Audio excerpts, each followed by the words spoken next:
Pastora, e pastor, quando a gente está falando aqui de marido e mulher e tudo, né? E a gente não pode esquecer dos filhos, né? Quando a gente tem algum problema que você não consegue gerar ou falar, o que está carregando esse problema, você não... Engraçado que ele não é um problema só seu. Acaba que ele se torna um problema família, porque quando não tá certo pra ti, não tá certo com a tua mulher, não tá certo no teu trabalho, não dá certo na tua igreja, não dá certo com teu filho, então assim, acaba que gera N situações. Aí aquele problema que é teu, ele já era um problema pra tua mulher, que já a tua filha já tá vendo e já gera um problema ali, que já vai gerar um problema lá na frente. Então assim, os filhos de hoje também, ou essa geração de hoje também já é uma geração mais fragilizada, né? Consequentemente das atitudes de pais e mães, do mundo que tem sido apresentado. E como tem sido essa, como vocês são casais e trabalham com casais, com famílias, como tem sido essa parte filhos, em geral, para os pais? Como tem sido essa realidade? Apesar de que, eu vou logo lembrar quando eu era adolescente, a gente sempre dava um trabalhinho, né? O pessoal chamava de aborrecência, aquele negócio todo, mas hoje tá demais, já tá mais avançado, né? Um negócio mais clean, um negócio mais punk. Antigamente era mais saudável, eu pensava que eu era vida louca. Quando eu era novo. Eu tô vendo a galera de hoje, eu falei, não, mas isso aí, eu era um anjinho. Então, assim, como é que tá sendo consolidar tudo isso? Tanta terapia com a mulher, o discipulado com o marido e os filhos, como é que se trata essa área? Quer começar? Qualquer um, porrada nele. O que eu vejo é o seguinte, que eu percebo, né? É essa mulher muito sobrecarregada. E na maioria das casas o homem chega, ele quer simplesmente chegar do trabalho, ligar a TV ou ficar no celular e explode o resto. Enquanto que agora, né, eu tenho a formação também em psicopedagogia e tudo, e a gente na educação a gente vê que existe até um marco ali, né, aos 2 anos, que o pai, a figura paterna no caso, ela entra para trazer o corte, o limite, a disciplina. Você vê que o Senhor, Deus, ele é pai, ele é amor, mas ele é disciplina, né? E a criança clama por isso. Então, o que acontece? A mãe, ela às vezes tá o dia inteiro, menina! Mas o pai, ele tem que causar aquele respeito na criança, né? Por exemplo, a gente, tô lá em casa, eu tenho um menino e uma menina, e eles estão e tal, obedece tudo. Mas quando eu chego e falo assim, eu vou falar com seu pai, eu vou na mesma hora, por quê? Não é um medo, mas é aquela assim, é um respeito. Cara, aqui o bicho vai pegar. E o Rafa também, quando ele chega, e eu falo pra ele, olha, hoje não foi legal, não cumpriram isso, isso e isso. E o Rafa chega e fala assim, olha, antes de tudo, ela é minha esposa, vocês obedecem ela, depois ela é mãe de vocês. Então, pelo menos lá em casa, eu não tenho filhos perfeitos, nós não somos um casal perfeito. A gente tem lutas, a gente às vezes excede para um lado para o outro. Mas o que a gente tem buscado é trazer esse lugar que as crianças possam entender que antes delas chegarem já existia um casal, né? E que a gente sabe para onde está indo e nossa casa tem uma cultura de obediência e que se não fizer, certas consequências vão ser assumidas, né? Então, o que eu percebo na terapia são mulheres chegando que ela não tem esse homem posicionado em casa. Então, falta limite na casa. Por quê? Porque a mulher vai até um certo ponto, mas não tem ninguém que valide aquilo que ela tá fazendo. No limite da minha mãe, ela pegou minha irmã e tacava a cabeça na parede, era porrada, não tinha esse negócio de teu pai vai chegar não, bora resolver era aqui. Isso aí. Ela, não, negócio de teu pai, vem cá que eu vou resolver agora. É a agora. Cabeça na parede, a picuda no pé da costela. Aonde pegou? Não, e todo mundo pianinho. Havaiana voadora. Havaiana de pau, era lapada, menino. O chinelo voava no pé da orelha. Mas... Agora eu vou fazer um ringue aqui. Põe o barulhinho da sirene aí. Ela falou Primeiro do round. homem. Agora eu vou falar o problema da mulher, então. Chama na grandona. As mulheres, por outro lado, elas têm tratado as crianças como se fossem de cristal. Né? Então, a mãe, às vezes, por uma culpa, né, de trabalhar fora, aí não passa tanto tempo com a criança, aí quando passa o tempo, faz todas as vontades. Mães que fazem o que a criança pode fazer. A gente tem amigos que o filho de 7, 8 anos ainda não amarra o sapato. Não. Porque a mãe amarra para ele. Crianças de 7, 8, 10, até 12, 13 anos que ainda dormem no quarto dos pais. Não, no quarto não. No meio do casal. No meio do casal. Não é nem no quarto, né? é no meio. Então, assim, as crianças hoje, elas estão sendo tratadas como uma tacinha pequenininha de cristal, que não pode fazer nada, que não pode sofrer, que não pode... Hoje inventaram uma doença que chama TOD, que as crianças não podem... ela não pode ouvir não. A minha Agressivo. toma Todd toda noite. Todinho. Todinho. Pois é, só se for, né? Porque... Ela chama de Todd, eu quero uma madeira, eu quero Todd. Todd. Então... E tem mais essa, pastor? Tem. Diz que é uma doença aí que o menino não pode ouvir não. Então, assim, qual que é o ser humano que quer ouvir não? Nenhum, né? Todo mundo só quer ouvir sim. Mas é necessário, Mas né? a vida é assim? Não. Não. Quando chegar na frente do chefe, vai sofrer, vai pedir conta. A gente trabalhou numa escola cristã no Rio de Janeiro, eu e ela na mesma escola, a gente ficou espantado. O quanto que os adolescentes hoje, eles estão desregulados. Não, 90% de famílias cristãs. Eles não sabem lidar com o contrário. Você fala só, isso aqui não pode. Mas por quê? Não, eu quero sim. Eu vou ligar pra minha mãe e tal. Carta suicida, doidado. É tanta coisa que a gente viu, cara, porque as crianças, elas estão sendo criadas super protegidas e microgerenciadas. A minha filha tem 8 anos de idade e aí ela às vezes ela chega pra mim, papai, faz meu dever comigo. Eu falo, não, o dever é seu.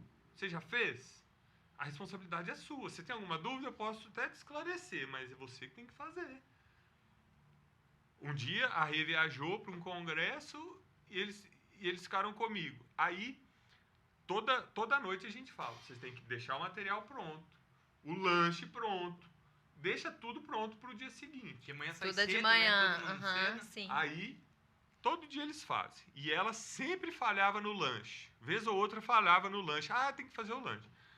Aí, primeiro dia que eu fui levar eles, que ela estava viajando, eu fiquei de home office e fui levar eles na escola cedo.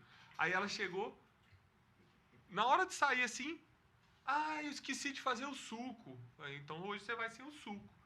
Não. Hoje você vai sem o suco, vambora, tá na hora. O professor não espera porque você esqueceu do suco, não. Mas eu vou ficar sem suco. Vai ficar sem suco.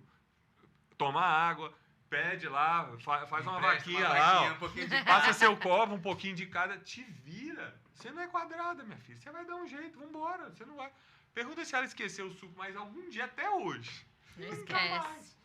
Entendeu? Então, se você fica levando o livro pro seu filho quando ele esquece, ele nunca vai ter motivo para parar de esquecer. Isso é verdade. Então, os pais, eles têm que agir como pais. Os pais não são amiguinhos dos filhos. Sabe, aproveitando esse gancho que o senhor vai continuar sobre isso aí, sabe o que eu vejo, pastor? O que eu vejo? Eu até falei isso, já falei isso várias vezes, que a senhora passou, a senhora pastora, passou pelas situações da vida, certo? O senhor passou pelas suas situações da vida e eu passei pelas minhas. Aí a gente fala, não, mas eu não quero que meu filho passe pelas situações que eu já passei, e bababá e coisa e tal. Só que quando a gente fala isso, é dos erros, né? Não quero que ele escolha, tenha certos erros, mas acaba que a gente passa a mão por cima. Que nem Mas tá isso falando. que te fez ser quem você Sim, é hoje, né? exatamente. E o que a gente vê também é o seguinte, a falta de não tá fazendo com que esses adolescentes cheguem e aí ele, na hora do primeiro conflito que ele tem com o outro, ele quer cortar o pulso. Ou Ele dá não tá um- preparado pra isso, entendeu? Pra viver a realidade que é dura se mesmo. fosse só cortar o pulso era bom, né? Sim. Tem uns aí que estão matando pai e mãe porque não conseguem ouvir o não. Exatamente. Entendeu? Porque já tem Não casos... foi treinado pra isso, Não né? foi treinado e quando Sim. recebeu, eu Meu mundo vi um acabou. agora aqui, foi por dinheiro, pediu um dinheiro, não tinha. A mãe não tinha como dar, não quis, meteu a faca no bucho da mulher e tchau pra quem namora. Entendeu? Então, assim, Exatamente. essas situações, isso é muito importante, pastora. É. Isso é muito importante para você que está ouvindo a gente, que você entenda que é tudo um processo, né? Se a gente não se alinha, não é um pilar de alicerce firme, a gente acaba que a gente ou é uma descida Sim. sem fim, né? Sem volta. Então, que a gente possa se conscientizar. Pastor, muito obrigado, pastores. Ainda não acabou não, tá? Uhum. Muito obrigado por esse papo. Tenho certeza que edificou a vida de muita gente, está edificando.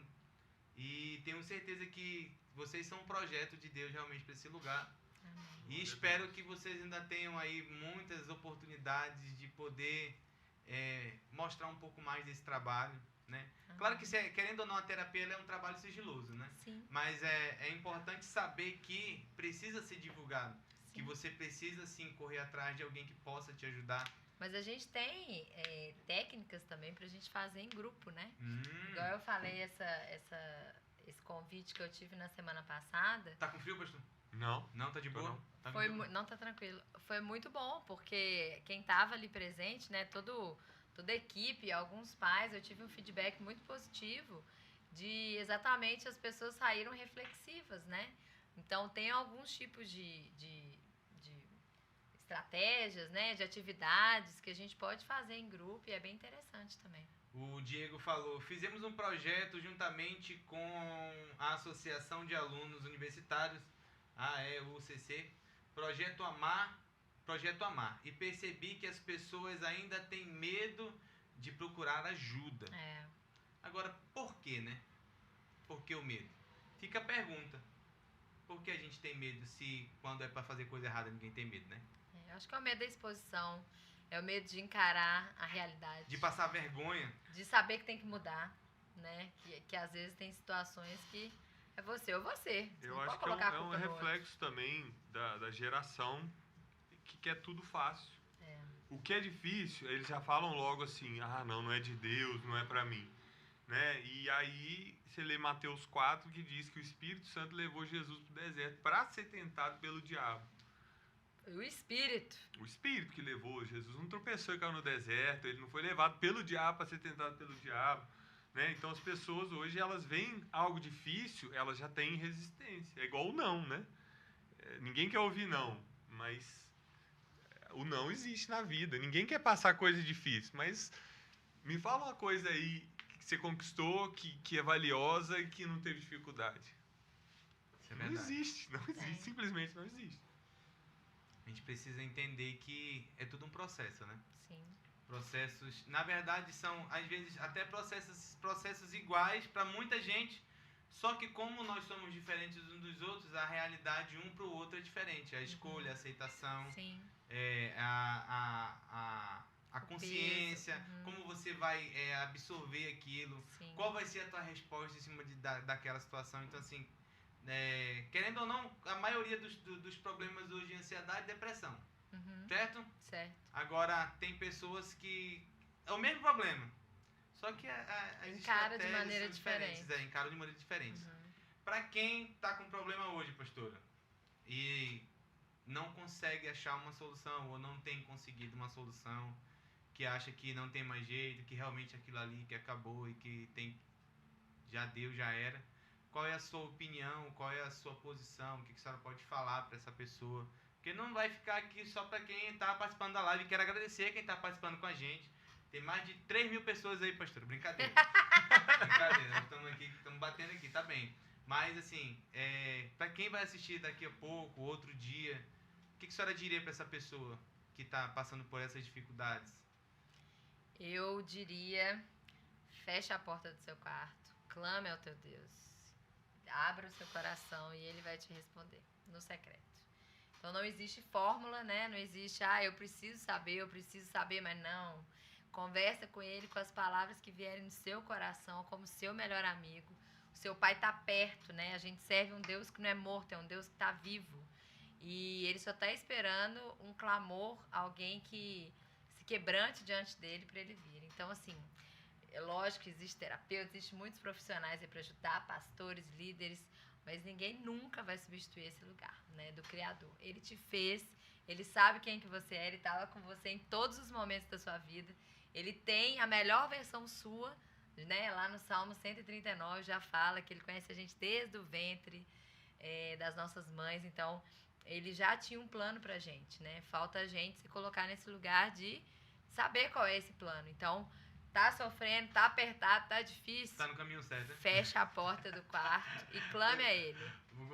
Tem um pastor que falou, pastor não sei se foi um pastor, eu tava assistindo, ele falou, tá sofrendo, tá apertado, tá no caminho certo.